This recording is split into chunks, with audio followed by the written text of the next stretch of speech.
Dari Bu Anas, GM kita, beliau kirim salam buat Bapak Ibu semua. Mohon maaf hari ini tidak bisa mengikuti kegiatan Bapak hari ini karena beliau juga ada kegiatan yang bersamaan di Monas, yaitu dalam rangka 1 tahun program Prolanis Percetakan Negara.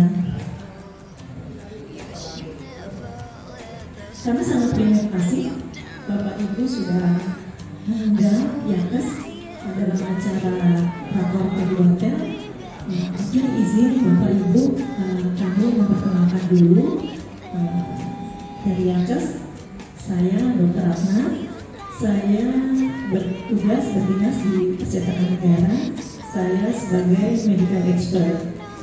Kemudian di sisi kanan saya ini Mbak Azhar. Mbak Azhar ini saat ini sebagai officer di pembinaan. Nah ini mungkin nanti pengganti Dr. Andi ya Pak. Dr. Andi kan pensiun. Nah nanti untuk program promotif preventif nanti dengan Mbak Azhar seperti itu. Nah selain itu Mbak Azhar juga sebagai psikolog. Jadi nanti kalau ada peserta kita yang ingin berkonsultasi tentang masalah-masalah psikolog,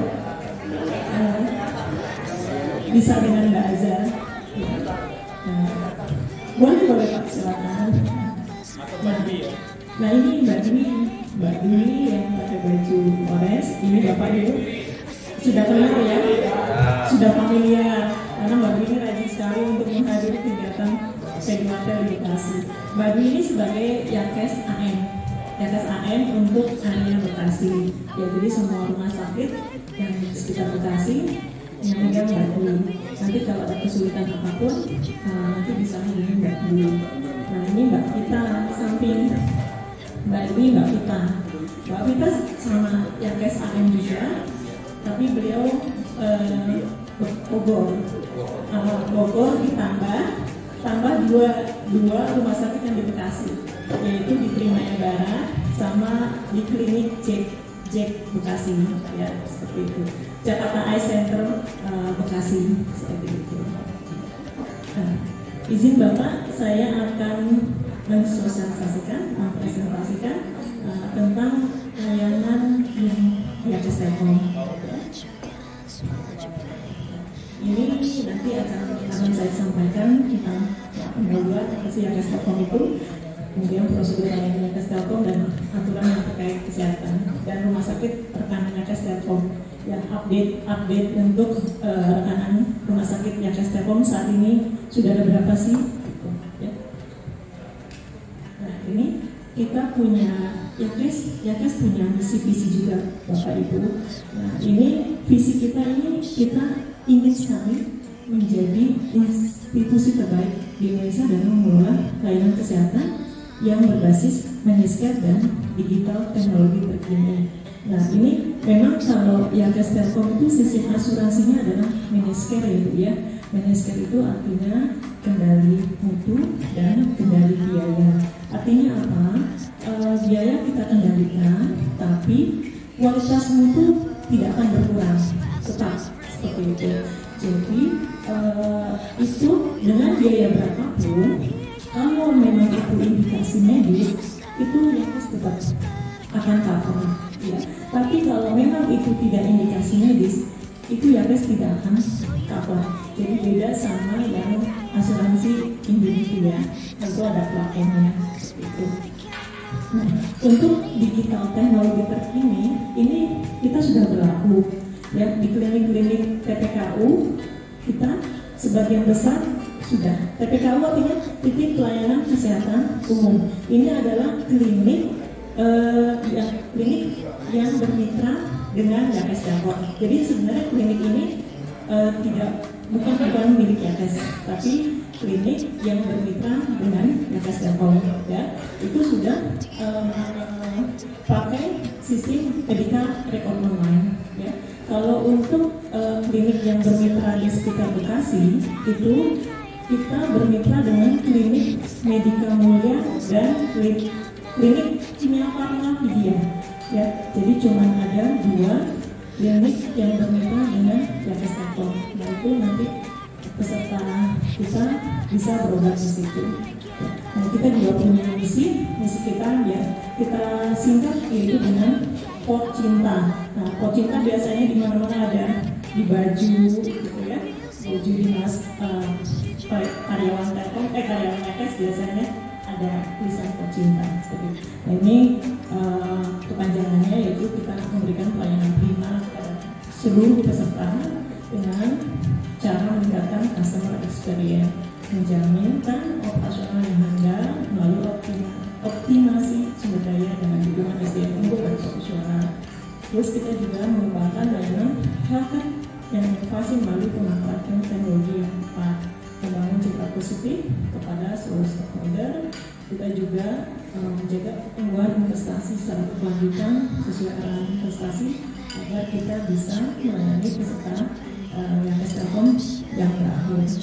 Kemudian juga kita melaksanakan tata kelola yang baik seperti itu. Lanjut, Mbak Reza.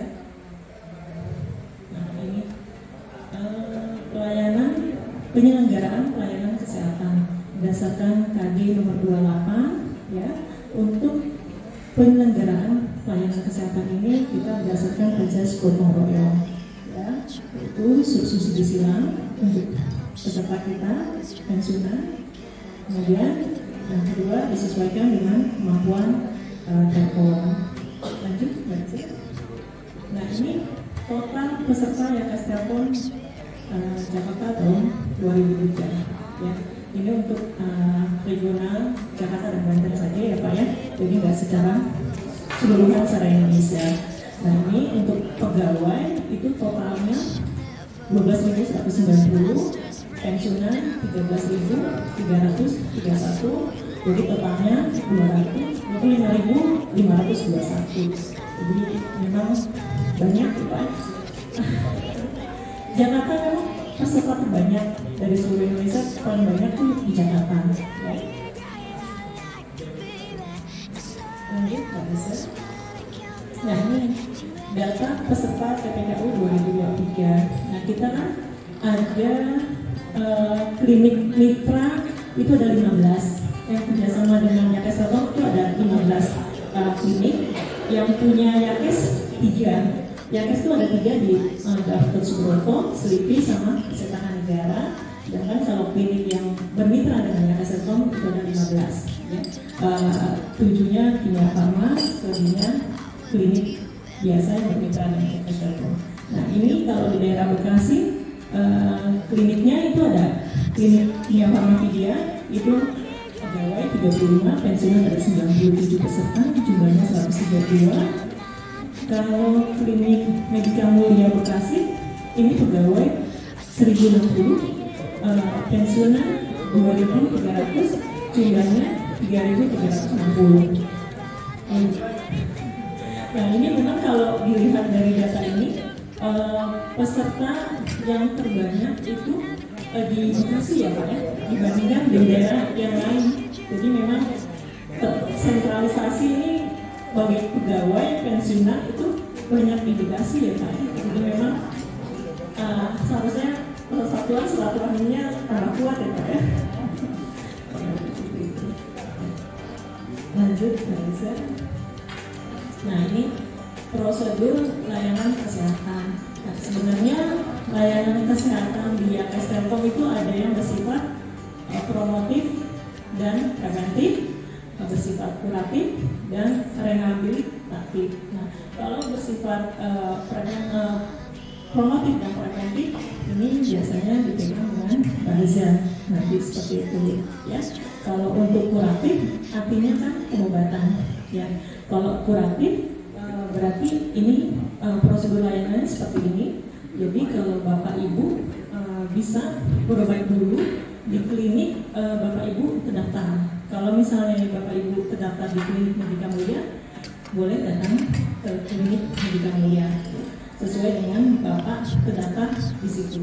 Ya, jadi nggak ngacak gitu ya, biar tertib administrasi dan biar termotivasi untuk kesehatan Bapak juga. Gitu. Nah ini untuk rawat jalan pertama bisa ke TPKK dan bisa ke TPKU, tergantung Bapak daftarnya di mana untuk fasilitas kesehatannya. Ya, seperti itu.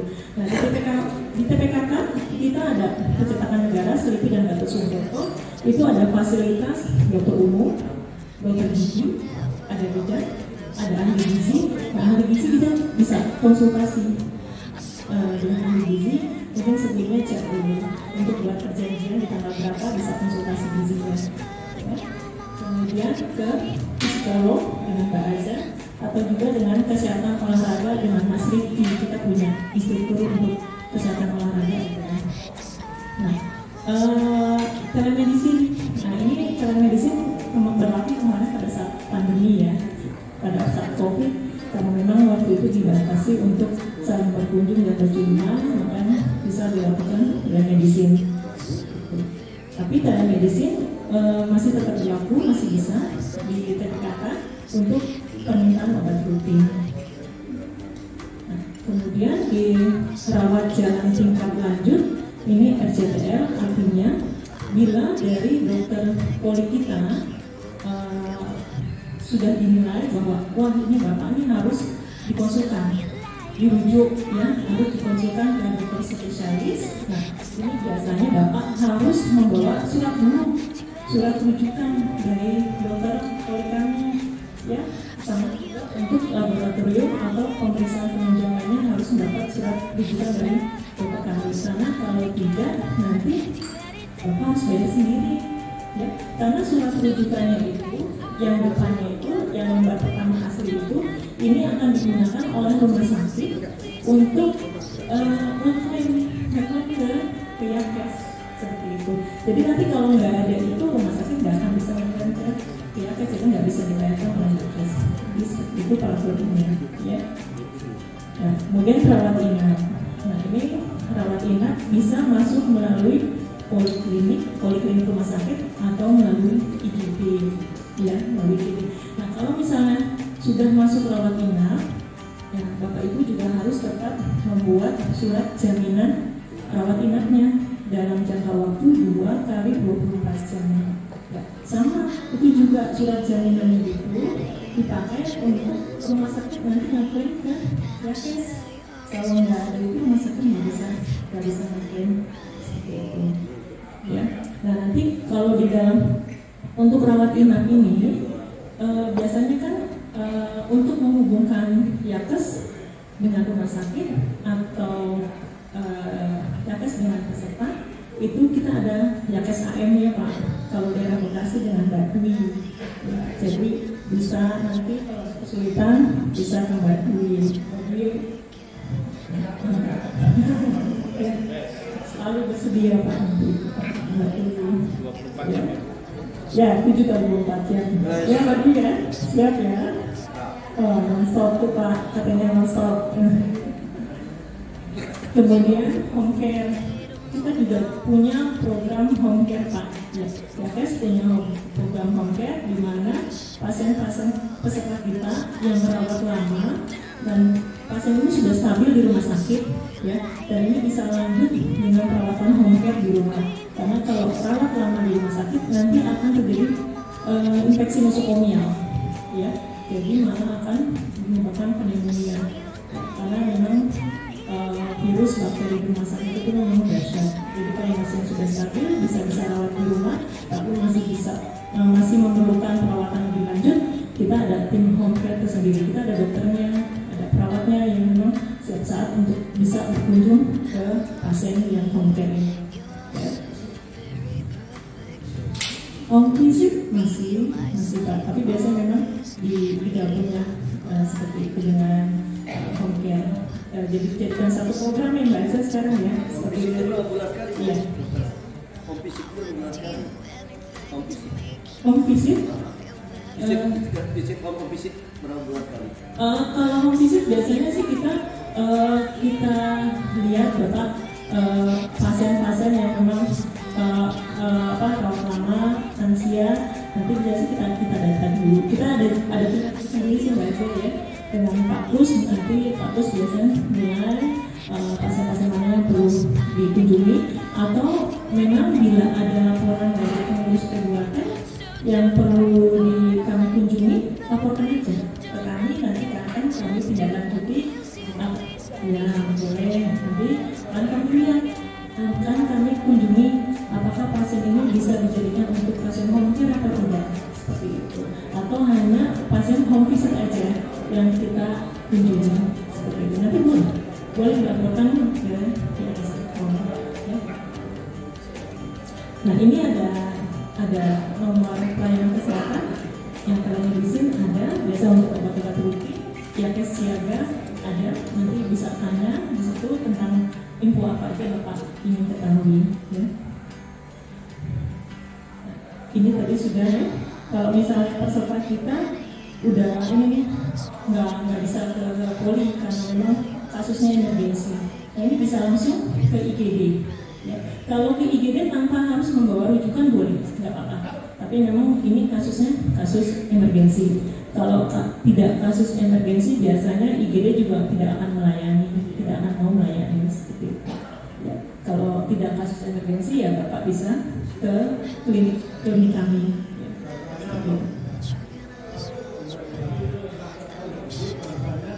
Ya, bisa kecelakaan atau ada patah tulang gitu ya, seperti itu.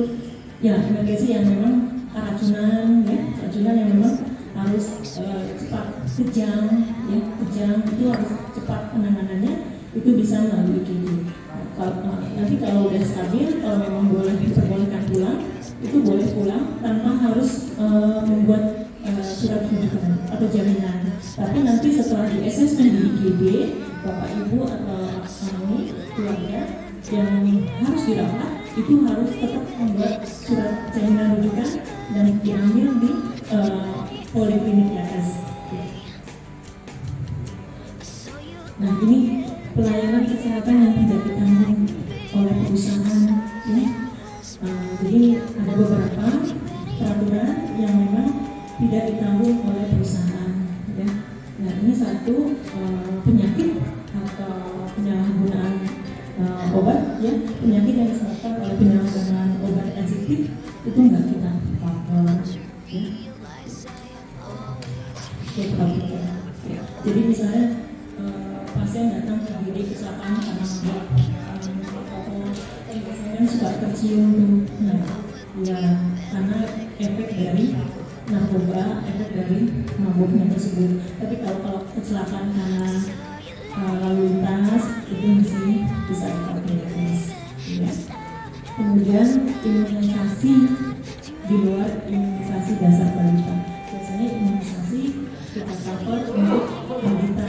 Tapi kalau imunisasi di atas 5 tahun itu kita tidak cover. Jadi kayak imunisasi human papilloma virus itu biasanya untuk wanita untuk mencegah kanker serviks, itu kan ada vaksinnya, itu kita tidak cover. Ya. Kemudian untuk vaksin tetanus ini kita cover, terutama untuk wanita hamil. Tapi vaksin anti rabies masih bisa kita cover. Biasanya kan ada kasus-kasus digigit monyet, digigit anjing ya, kucing. Itu kalau misalnya rumah sakit minta vaksin rabies masih bisa kita cover karena memang itu indikasi medis. Ya. Kemudian penyakit hubungan seksual.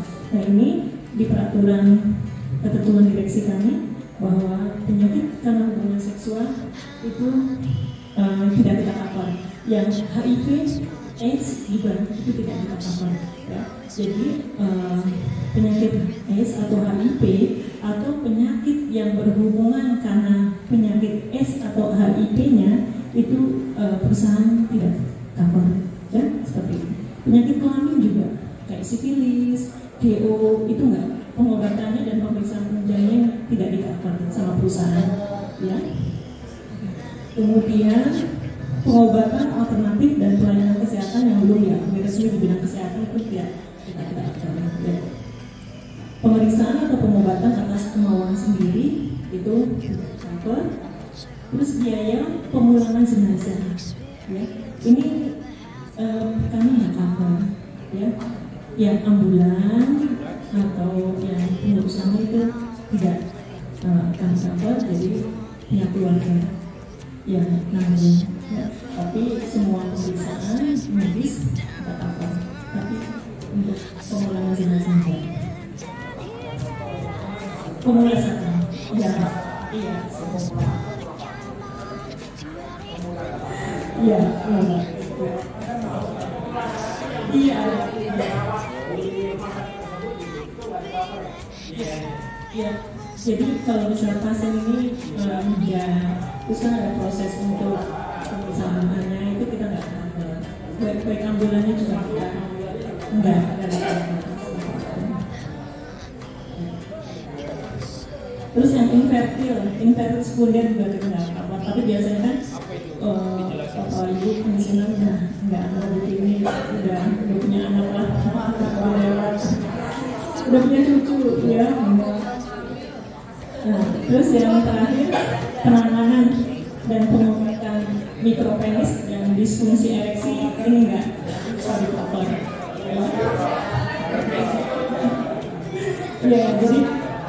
Ya, jadi kan ada efek ini disfungsi ereksi ini kan istilahnya impoten ya.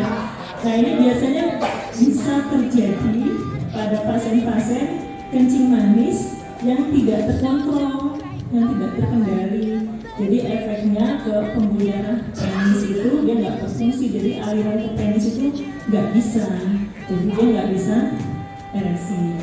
Nah ini kita nggak bisa tangani, tapi kita bisa kendalikan gula darahnya. Jadi kita terapi, kita stabilkan kadar gula darahnya. Ya.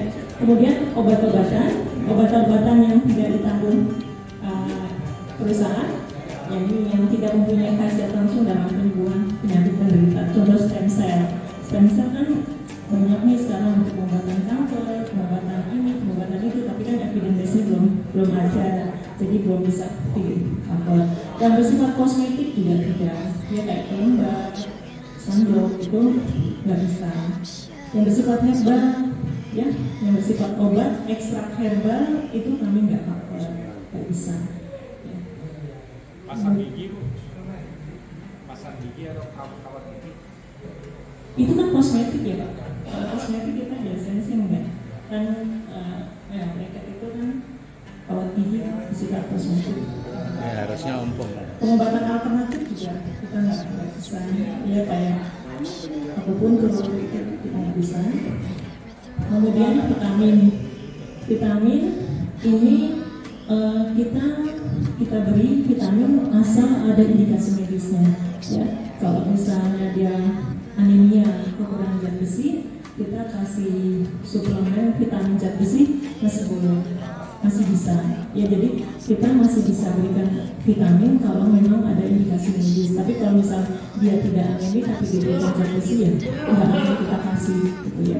Juga pasien yang hepatitis dia memerlukan vitamin liver, hepar itu masih kita kasih ya asal ada indikasi medisnya. Atau juga pasien-pasien kanker atau ibu hamil kan perlu vitamin itu masih kita kasih. Jadi kita nggak sakit banget semua vitamin nggak kita cover, nggak juga bisa kita kasih asal ada indikasi medisnya. Itu terapi kita kayak akupunktur nggak bisa, terus hidroterapi, totok wajah gitu, itu meses itu kita itu enggak evidence-nya belum ada secara ilmu kedokteran, jadi dari perusahaan dari kami juga belum bisa cover. Ini untuk hak kelas sebenarnya ya. Kalau dia dirawat inap ya hak kelas nanti tergantung hak kelas Bapak di B berapa seperti itu. Kalau misalnya hak kelas Bapak di kelas 1 ya berarti beserta keluarganya juga sesuai di hak kelas 1 gitu. Tapi misalnya Bapak ada keinginan untuk upgrade naik kelas, itu nanti selisihnya bayar sendiri.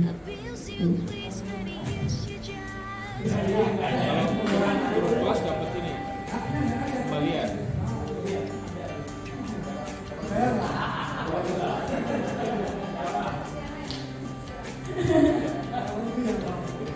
turun kelas nggak ada pengembalian ya? Selama ini peserta kami nggak ada yang mau turun kelas Pak. Karena katanya di ruang di kelas kita tutup penuh. Nah, iya. Kalau misalnya hak pasien ini kelas 1 nah, lu kelas 1 ini penuh. Sebenarnya di perjanjian kita dengan rumah sakit, pasien ini bisa diberikan di atasnya, di fit, nggak di bawah, nggak bisa.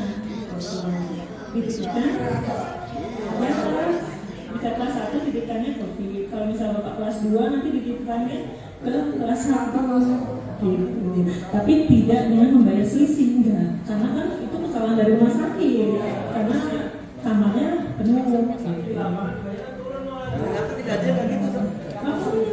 Laporin ke ini, ke yang laporin.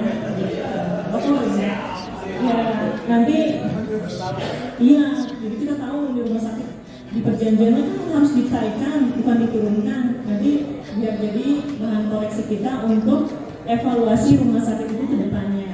Seperti itu.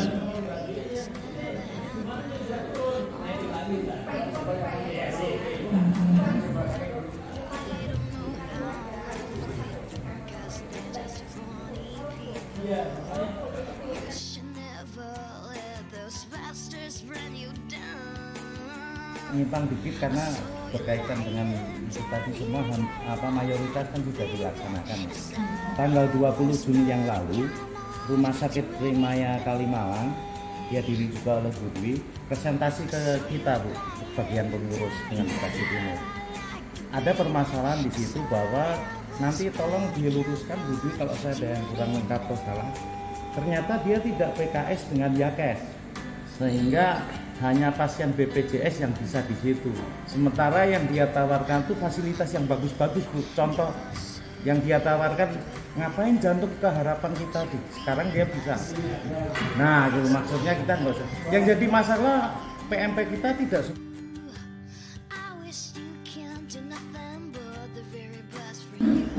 Kita kan PKS ini ada yang secara regional, ada yang secara korporat terpusat Pak, dengan Yakes pusat.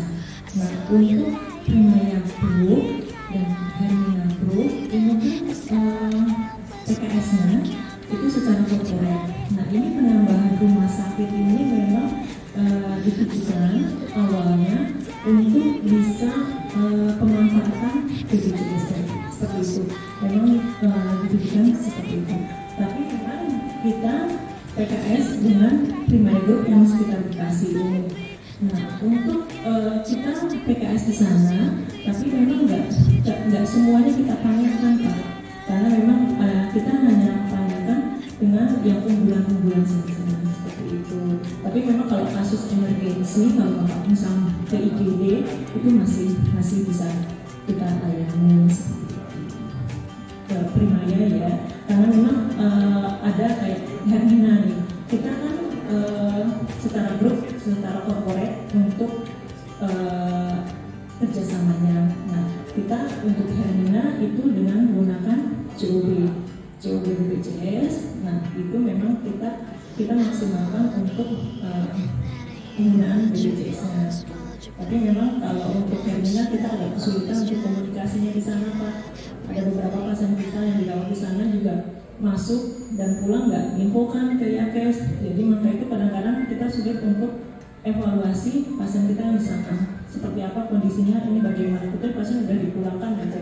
Jadi maka itu kadang-kadang kita dari Yakes ya sudah coba jangan ke Hermina dulu deh, ke rumah sakit yang memang bisa kita komunikasi untuk monitor pasien-pasien seperti kita dengan baik seperti itu. Nah, kalau untuk peserta pensiunan memang ini belum kita BPJS-kan semua Pak, karena memang untuk saat ini untuk peserta pensiunan yang kita bisa BPJS-kan itu memang kita sebenarnya ada program Proanis. Proanis itu artinya program penanganan penyakit kronis. Nah, Proanis ini kan memang program BPJS, program pemerintah seperti itu. Nah, kita konsen untuk peserta kita yang memang ada penyakit kronisnya, ya, kayak DM, kencing manis, gagal ginjal dengan cuci darah. itu kita memang untuk saat ini kita prioritaskan untuk pembuatan BPJS seperti itu. Nanti akan dimonitor dari dokter klinik kami, nanti akan dibuatkan grup, nanti akan dimonitor kesehatannya seperti apa. Jadi memang untuk saat ini untuk program ProAnis kita bisa katakan peserta yang memang ada penyakit riwayat kronis seperti itu. Jadi memang belum bisa kita fokuskan semuanya gitu. Kalau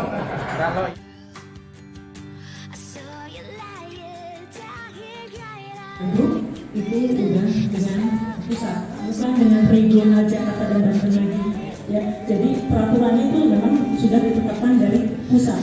Jadi kita yang regional hanya mengikuti peraturan yang dari pusat seperti itu. Ya, jadi kayak Primaya Group, Hermina Group, Mitra Keluarga Group, terus Jakarta Eye Center Group, ya itu Yakes pusat. Ya,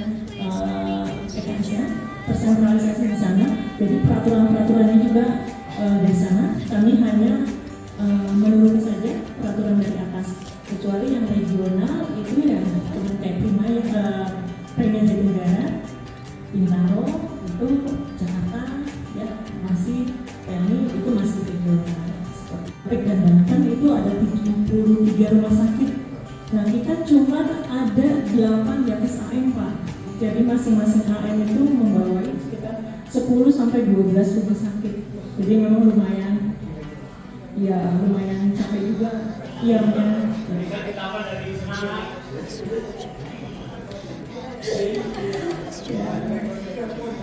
Untuk pensiunan Bekasi sehat-sehat semua ya Pak.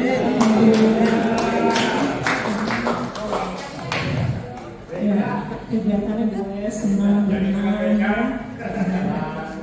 Sehat selalu ya. Nah ini untuk Badui itu ada berapa Badui? 9 ya? 9 rumah sakit. Nah lumayan ini, Badui sekitar Bekasi semua. Nah ini kliniknya 2, klinik Vidya sama klinik Medika Mulia. Nah dua-duanya ada di Bekasi. Kalau Mbak Vita ada berapa?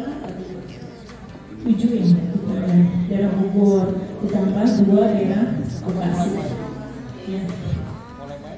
Cek Bekasi udah, Mbak Vita ada, ini Mbak Vita, kliniknya Mbak Vita klinik daerah Bogor, dan klinik daerah Bogor. Yang selebihnya mungkin sekitar daerah Jakarta, terus daerah Tangerang, daerah Banten itu ada banyak juga kembali ke daerah Jakarta. Ini ada juga dari daerah Banten, Masari daerah Tangerang. Nah ini Tangerang banyak sekali rumah sakitnya memang. Ini kliniknya juga klinik penyaparannya banyak. Habis, terima kasih mungkin.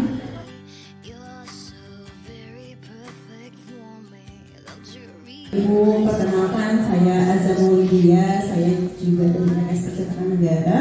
Saya ada di tim pembinaan yang dahulu dipegang oleh Bapak Andi, sekarang dia sudah pensiun. Mungkin saya nggak bawa materi ya, hanya menyampaikan sedikit saja terkait program pembinaan Bapak Ibu. Yang saya lihat di sini, saya yakin sudah pada aktif semua gitu, dan mungkin sudah pada tahu ya program-program pembinaan. Dan di sini perpanjangan tangan Yakes itu adalah sehati. Nah ini ada Pak Imam di sini gitu. Jadi kalau misalnya ya pembinaan ada acara itu pasti kita menyampaikannya ke Pak Imam dulu, mediatornya betul Pak gitu. Kita korban juga Pak. Pak Imam bagi bukan minta. Oke, sebagai gambaran Bapak Ibu,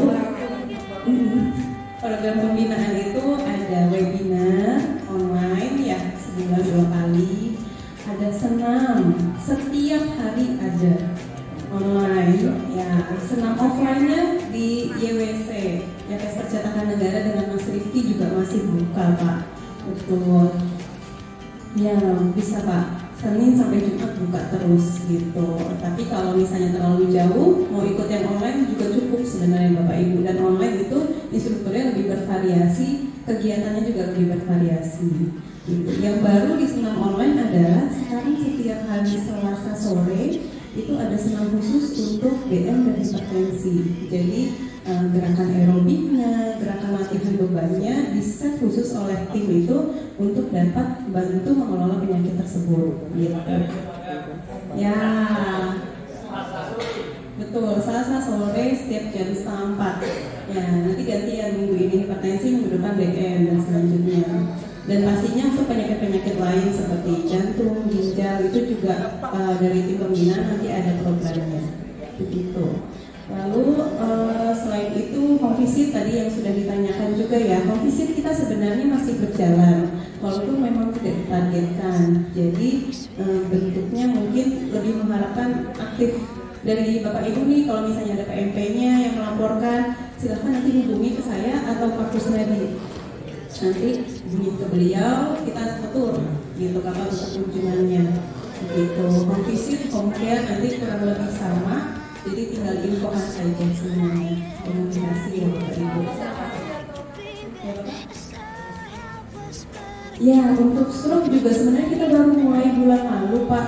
Jadi di tahun 2023 ini kita mendata peserta-peserta dengan indikasi penyakit tertentu, ya penyakit kronis tentunya. Terus kita WA blast. Jadi kalau Bapak Ibu dapat WA blast gitu, undangan untuk kegiatan edukasi mengenai DM, hipertensi, stroke, jantung gitu, itu karena di data kami ada diagnosa itu di Bapak Ibu gitu. Dari tim Promrev kita jemput bola nih tanpa nunggu Bapak Ibu ke klinik dulu, kita coba kasih program supaya bisa dikelola dari rumah lah gitu, kegiatan online. Ya, mulai bulan lalu itu udah ada juga senam untuk stroke setiap hari Jumat untuk pemulihan stroke gitu. Kalau untuk program-program lainnya masih sama ya, konsultasi gizi, konsultasi psikologi gitu ya, konsultasi olahraga juga masih ada. Pokoknya nanti informasi semua lewat Pak Ibu. Gitu. Tapi monggo kalau mau nanya sama saya boleh juga Bapak Ibu. Ya mungkin itu aja ya Bapak Ibu, kalau ada yang mau tanya terkait pembinaan boleh.